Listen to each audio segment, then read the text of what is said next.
The Ensemble podcast is intended for professional financial advisors. All discussion is limited to publicly available information and should not be interpreted as legal, professional, or financial advice. Ensemble does not hold an AFS license nor provide any financial services. Before making investment decisions, you should obtain financial advice from a qualified financial advisor. Hello, my name's James Wrigley. I'm a financial advisor and one of the principals of Melbourne-based financial planning firm First Financial. I've been a long-term listener and contributor to the Ensemble group and podcast, picking up some amazing nuggets of gold over the years. And through this podcast and the people that I'm able to speak to and interview, hopefully I can continue to deliver some of those nuggets of gold to you. This podcast series is brought to you by leading Australian life insurer TAL. TAL is committed to partnering with advisors to protect the financial well-being of their clients, now and into the future. TAL's accelerated protection products ensure your clients have access to cover options that are suited to their individual needs. Last financial year, TAL paid $2.7 billion in claims to nearly 40,000 customers. Hello, welcome. Thank you for tuning in for another episode of the Ensemble podcast. I'm James Wrigley. I'm joined by Lucian Russ today from Emu Wealth. Lucian, thank you for joining me. Yeah, it's great to be with you, James. Thanks for agreeing to be one of my first guests on the podcast. I'm a little bit nervous to kind of taking over from Ben. He's been doing it for such a long period of time. So you said to me to be gentle on you. You be gentle on me as we have a chat this morning. We can all be nervous together, James. I'm a bit nervous too. So Emu Wealth, tell me, that's an interesting name. Where does Emu Wealth come from? It was just a good, strong name. It's so hard when you're choosing a name and you've got to have one that, you've got the domains and all the rest of it. And, you think you're going to have forever to choose a name. And what happens is somebody rings you up and says, we need that name now because we've got to get the licensing done and we've got to do this and we've got to do that. So it's just, I think it's growing on me. I was sure at the start. But I just like it's Australian, it's strong. At least people remember it. Yeah, nice. Now, I've known you for a little while now, Lucian. We kind of originally crossed paths with doing some stuff with Baz and the social advisor many years ago. But for people that don't know you, can you maybe talk us through your journey in financial advice? I know you've owned a business before, you've sold it, you spent a bit of time out of being a financial advisor, and now obviously more recently back into it. But what's your journey like in financial advice? Yeah, so I started off in London, UK, 96, 97. I think I wanted to be a financial advisor, wanted to help people with, money that's important to everybody. But at that time, the industry, particularly in London, was very kind of sales related. So I joined a very swanky outfit in the West End of London, but it was essentially quite a sales organisation, commission only, cold calling 4 hours a day.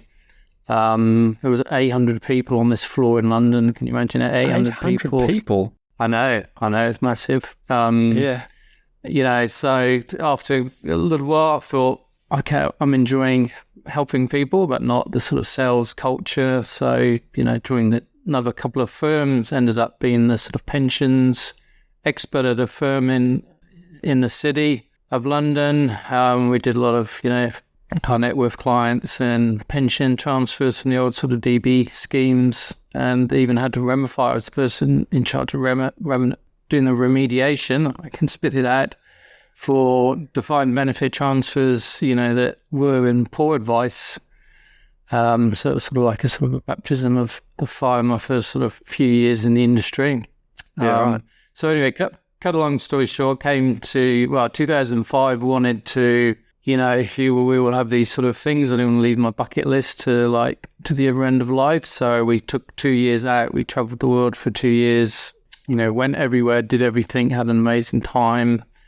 And then spent 3 years in South Africa running a not-for-profit enterprise skills-based charity in Cape Town, which was amazing. And then 2009 came back to Australia. I was married to an Australian. My wife's Australian. We had one small child, so came back to Australia 2009. So I had CFB and, every single complex, equivalent exam in UK, like SMSF specialist, that sort of thing. But here I had to do all my exams again, which, probably good. But then, literally nobody would give me a job in Australia. Really? But eventually, like nobody, because you don't have local experience. So even though you're like from London and England, it makes it easier, but you still that local experience. But eventually, Commonwealth Bank gave me a job in the business financial planning. So after if Tony Monaco's watching, a big shout out to Tony Monaco. He, put some faith and trust in me, and gave me my first, job in Australia.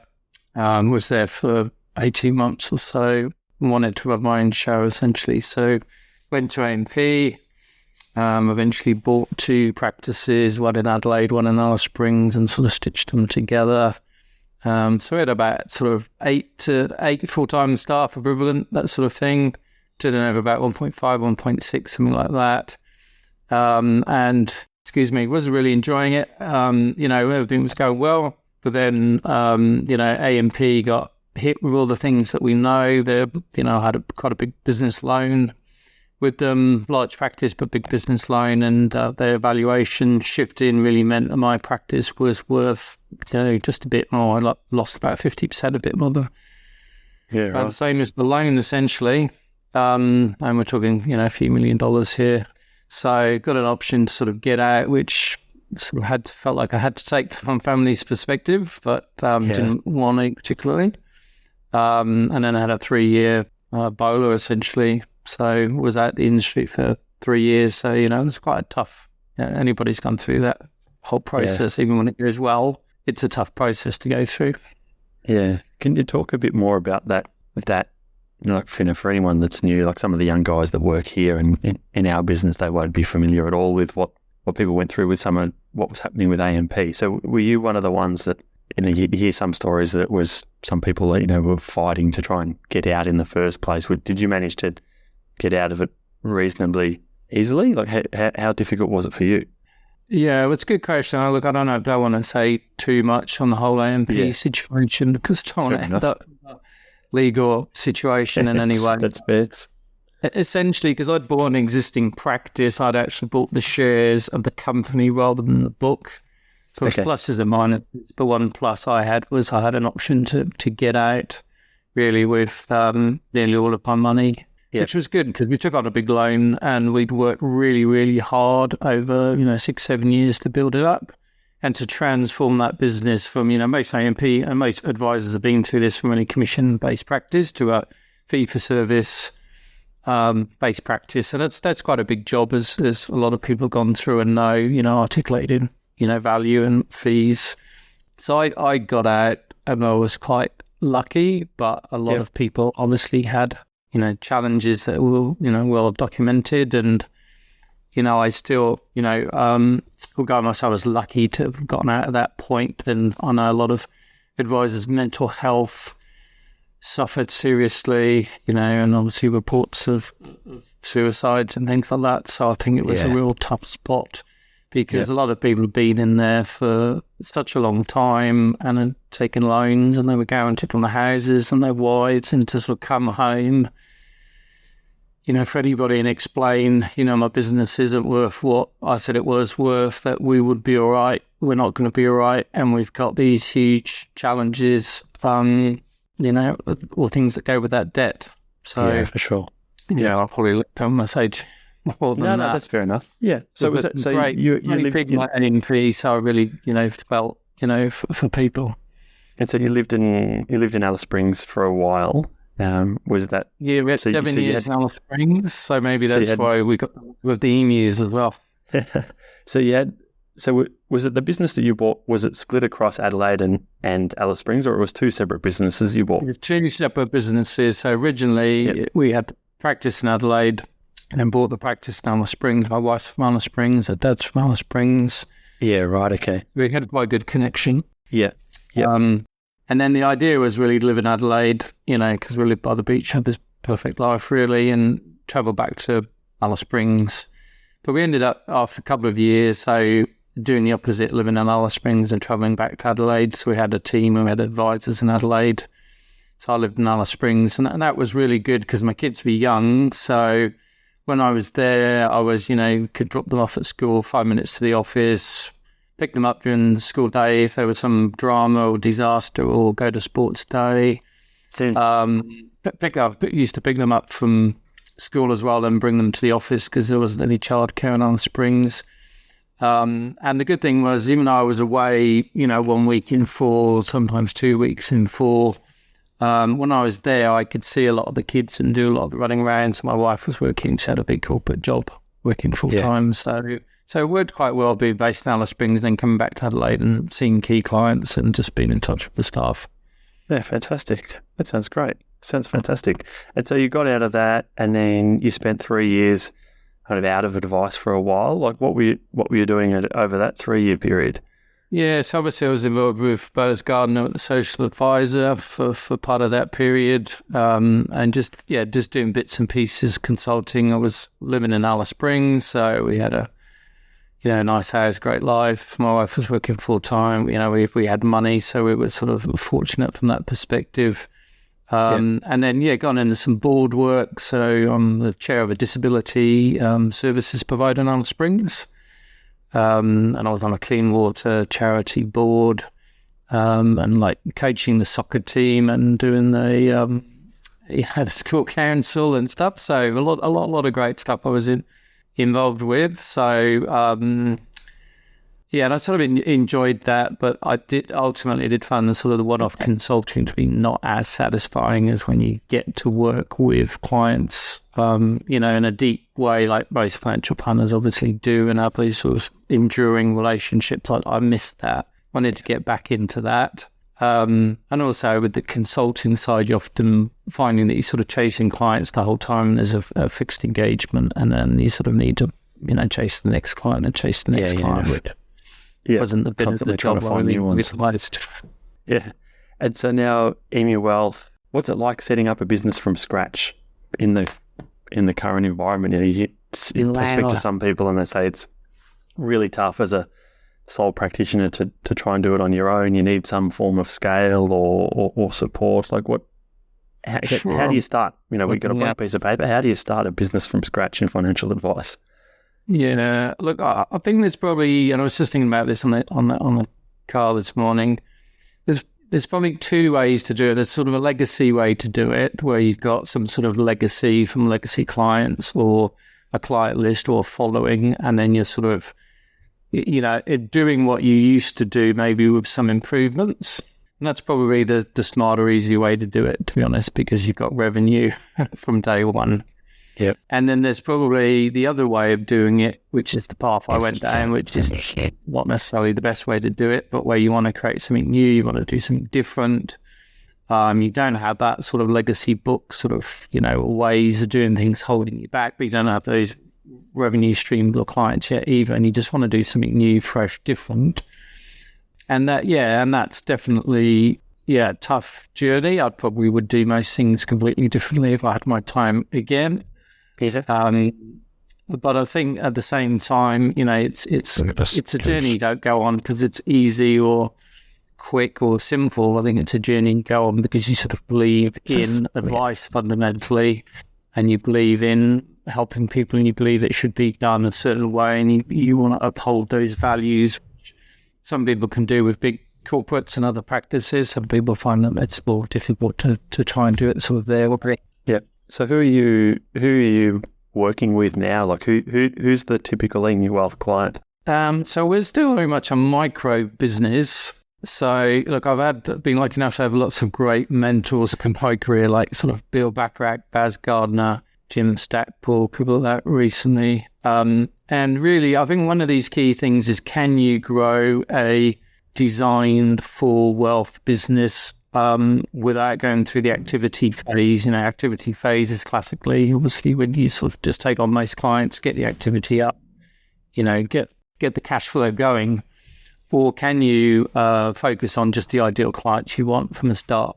So that was my sort of key thing. I wanted to focus on sort of ideal clients from the start. There's always a challenge and a benefit. Problem with taking on too much activities, as we all know, you can fall into an activity trap where you just end up with a load of lower value clients you can't sort of make money from long term, and stuck in that activity zone. Whereas the flip side of that, be just trying to take on ideal clients for whatever you're trying to build, then that's more difficult because it's longer, takes more to find those clients, and you haven't got the cash flow coming in. So at the moment, we're probably 50-50 of taking on some clients we love working with, maybe like a 3-4 grand sort of minimum to get them in the door, and to do a really good job for them and do it effectively. But also, targeting clients in that sort of 6 to 20 grand range where we've got more complexity, we've got more comprehensive advice, and where, that sort of traditional trusted advisor model or principal advisor, whatever you want to call it, where you're really sort of digging deep and providing that sort of holistic advice. Yeah. Have you mapped out what your ideal engagement looks like for that? You mentioned someone that's going to pay you somewhere between $6,000 and $20,000. It's not a small fee. What have you mapped out, like in your mind? If this ideal client walks through the door, what that journey is that you're taking them on, what that looks like? Yeah, I think there's a few things that a client needs to want and appreciate. I think to get any client, but particularly an ideal client. So I think ultimately, as most of us know, they've got to be somebody that, wants advice and wants to have a relationship. If you sort of break it down, what are we providing? It's really a relationship at the end of the day. So that somebody feels like we're in their corner, we're sort of batting for them, we haven't got any conflicts, we haven't got any distractions, and that we're just talking about things that are not, just product and structure and all those things. We're talking about, what's their values, what's their goals, those sorts of things. So I think definitely looking for sort of some good goals, somebody who's in a reasonably good financial position, and somebody that's got some complexity. Now, that complexity could be technical, but it could be as simple as, bad spending habits, or, a couple that can't agree on what their direction of travel should be. And I think that whole concept of, drilling into, what is really, really important, what the clients value, what they're stuck on, and sort of just taking that from a holistic, perspective, and just listening for what are they really trying to achieve from day one, rather than just diving into, okay, well, it all sounds great, let's look at your super investments and all that sort of stuff. It's really what maybe for a client, it's, I don't know, fixing their spending habits, or getting their estate plan sorted out, or their tax returns up to date. So it's just really listening, well, what is the main pain point that we got to solve before we can get them thinking, long term, engage that deeper part of their sort of thinking and brain, and really start building, a vision of the future that they can, both agree on. So I don't know, too vague or broad, James, but that's kind of how I think. That's fine. I noticed you put a post up on LinkedIn, I don't know, it might have been in the last week or so. It was this cartoon of like a garage. Someone opened up the garage door and, with this joke of, this will all be yours soon, son, or something like that. It was this idea of, someone's going to inherit all of this rubbish from their parents. I know in some of the interactions we've had, and with Baz, he spoke, or you spoke, someone did, and it kind of stuck with me, this idea of that we, typically as financial advisors, the clients will come into the office, or we talk to them online or whatever, and it's really, we're not kind of going into their space, we're not really going into their world, and this idea of charging some type of fee, or as part of the advice project, like actually going into their home and helping them clean up their storage and their filing system and those kind of things, and perhaps that's part of their life that's overwhelming. Have you gotten that deep in any client relationships yet, or is that where that's what you're thinking you'll look to do for the right clients? Look, I think that's a metaphor. I think it's a powerful one for me, because that idea of the Swedish death cleaning, where not when you're about to die, but when you're sort of retired or in that active phase of retirement, you sort of clear out, psychologically, physically. Often people are downsizing, or so just sort of clearing out and clearing the decks and just working out what's kind of important. So I think for me, that's more of a metaphor. That could be, mental things getting in the way. But I think what I learned from, Bill Bacharachs and the Bath Gardeners and the Jim Stackpoles and Carl Richards and all those people is that there's normally something that's difficult to fix because of some sort of emotional connection or problem, whether it's shares that they inherited from their dad. So it doesn't have to be physical stuff or spending habits because of their childhood. That's what, they were taught. Or, we've all met them. People are great at budgeting, but not investing.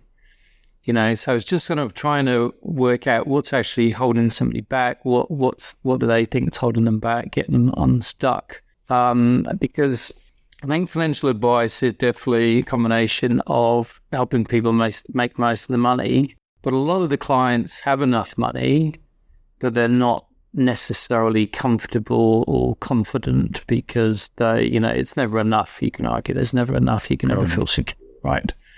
So by just digging in a bit deeper, you can work with a client who's got plenty of money, plenty of assets, and they still end up with plenty of money and plenty of assets, but they end up in a much better headspace. So I had this great client a few years came in, and she had, $5 to $10 million of commercial property. So it all sounds pretty good, no debt, plenty of money rolling in, good yields, everything. But her number one goal was to paint. So she was really an artist in her mind. She was an artist who'd been left some of these properties, and I can't remember the exact situation. It was a while ago, but and she wanted to, and then she built them up, and she was successful and stuff. But that was all, in her words, kind of using one part of her brain, and she couldn't paint. She couldn't do what she really loved, even though she had lots of money. So she wanted somebody to come in and sort of project manage that, look after it, not to be completely hands off, but just somebody to sort of share that burden or take a lot of that on. So that she, she was, I think, in her late 60s, early 70s, she could go back and paint. So for some people, that might be read a book or learn a language or travel or play with the grandkids, whatever it might be. But it's just very powerful in terms of what is the value for clients. And, they will tell you if you ask them. And I think it's our job to work out what is that value, and how that fits in with being a financial planner, improving their position. Do you have any go-to questions when you're trying to go down a level in terms of the depth of that conversation? Do you have any go-to questions that you have with clients? Not particularly, but I think it's there's this concept of follow the emotional trail. So if somebody's talking about the grandkids and then their investment property, and they're blurting it all out at the same time. Okay. What are you asking about? Are you asking about the investment property? Are you asking about the grandkids? So whatever's got the greatest emotional trail, are you asking about that first so that you can understand what's actually important to them, and it's probably going to be the grandkids rather than the investment property. Yeah. In the same way, if somebody mentions their health, or relationship or a strange relationship with their child, that's, for practical reasons as well as every other reason, it's really important just to ask about that. And I think most people want to tell you if you ask the right questions. And I think there is definitely a connection between sort of the good clients to work with generally are probably emotionally intelligent and other things that they're just people you like to work with, and they relate to you, relate to them. Different people, obviously, as people know, work better with different people, different advisors. But when you sort of find the right fit, then those conversations are generally quite easy to have. And people, it can be a burden. So people do actually want to talk about it, and if they're not talking to you about it, who are they talking to? They're not generally speaking talking to their accountants, their mortgage brokers, their doctors necessarily, but they will tell their financial planner often. Yeah, in my experience, if you ask the right questions, they'll start to open up about those kind of things. There's some clients where they just the way the conversation ends up going. There's things that they'll say, I haven't even spoken to people in my family about these particular problems or whatever else might be going on in their life. If you, as you said, you follow that emotional trail and ask the right questions, they'll really start to open up. Well, I was just going to say, and I do think we're in the financial planning industry still the early adoption phase for these sorts of go deep kind of ways of thinking about it. It's not the norm. Most people are used to that sort of product advice or investment advice or whatever. So I think advisors who are doing that, then they definitely need to be aware of that and position it in a way and, explain to the client why you're doing it, why is it important, and just link it into, their financial well-being. Yeah, got it. Now, if we go back to starting a business again, so you start with a blank piece of paper. You mentioned you had to come up with a name, and it was really that somewhat pressuring you quickly. We've got to register this and whatever else. What's involved in starting a business from scratch? What do you need? Talk us through what you need to start a financial planning business from scratch. It's a good question. I'm trying to think now. Look, there's definitely things you need and things that you want. I mean, obviously, in terms of need, then being licensed is the obvious one. So I don't know, I can talk about that a bit more in depth, but I just wanted to find sort of a good fit for where I was at, and so in Emu Wealth, so I've had a good experience with them with Rob Coyle. Yep. Yeah, they made me feel like I could have a home with them. Rob came to visit me. He's based up in Newcastle. Came to Adelaide, to Largs Bay, where I live, and came to the local cafe, and we sat down, had a coffee.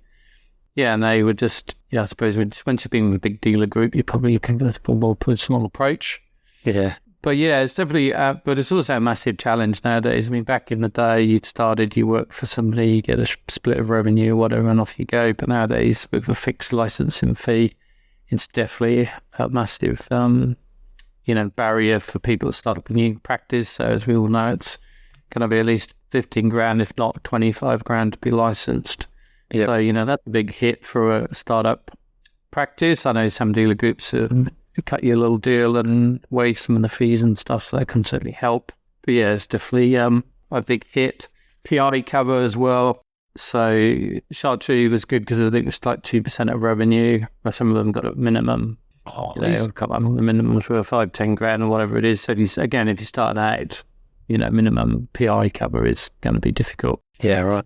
And then this time, I think what else? I suppose drifting into the like to have or the need to have the sort of website type of thing, LinkedIn profile, those sorts of things. So I just did mine myself pretty much just to get up and running, just to keep the cost down, just using a template for the website, shooshed up the LinkedIn profile, that sort of thing. And then I think in the want to have, so like office or home, I think that's a big sort of question for people. So I started off at home for about a month and then ended up getting sort of an office, sort of more like a sort of serviced office, but just have access to a boardroom and a private office sort of close to home. And that was quite good because people then had the option, okay, we've got an office you come into, so it makes you sound a bit more established. And if people want to come in, they can. Or, Zoom online for people that, not close to or don't want to travel or whatever. So, I think, that's difficult because, again, it's just an extra cost and you're just not sure how important or not it is in what you're doing, really. Yeah. And what about like services and technology, Xplan, Calendly, like have you got into using any of that type of services to try and make your life a little bit easier, a little bit more efficient? Yeah, so I think, but as a general comment, I think a lot of advisors I spoke to that set up at the same time, or people I've known and setting up recently, the choice of dealer group and CRM is obviously pretty close. So a lot of people don't want to use Xplan. I'm just talking generally here. So they're favouring dealer groups that are using Dash, Advice Intelligence, etc. Because otherwise you're just stuck in with, Xplan, and if people want to escape from it. So Chartreuse were using Xplan but going to Advice Intelligence. So for me, that was good.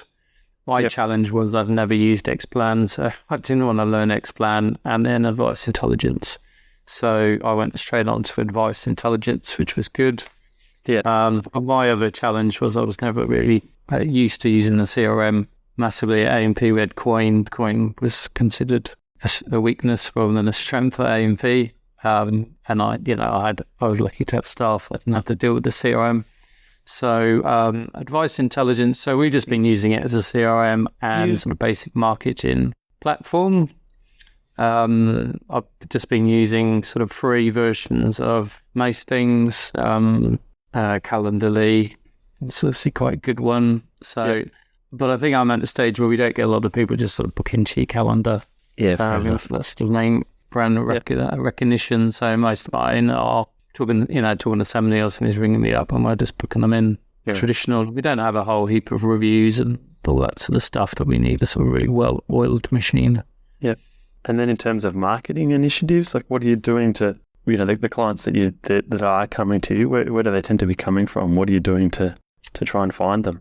Yeah, look, I think it's, I've done a lot of stuff in this space, but when you're the client, it's always more difficult. You're your own worst client, I think, sometimes. So I just try to sort of go for a sort of a broad, like a mixed approach. So face-to-face meetings with people who might have influence or be introducers, and then targeting, the usual suspect for sort of introducers. So locally here, we've got quite a well-defined area. We're sort of at the CBD, about 7 or 8 use-me clicks. So just targeting local people, and that's just taken a while to build up those relationships because I was up in the territory for 7 years and out of advice. So that was just the approach, just to get to know them and just try and define what you do and how you do it.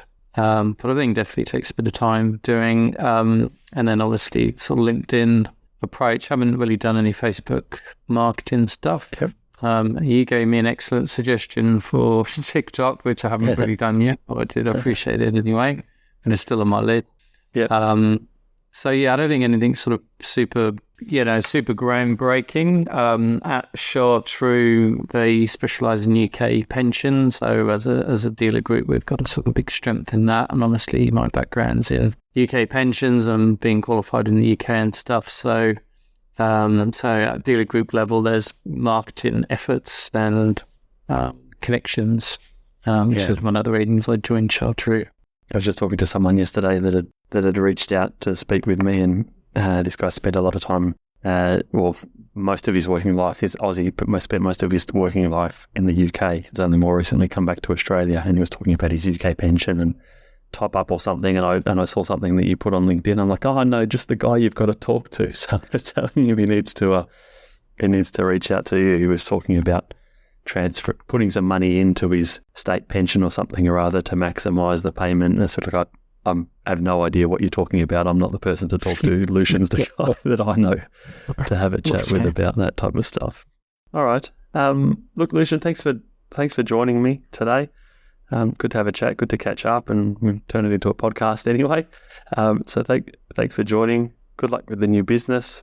If anyone wants to find you, ask you how you're going, catch up with where you're at, there's LinkedIn, people can find you. What's your website? emuwealth.com. So nice and simple. Look, I've always made an effort to chat to advisors and get ideas from them and share ideas with them.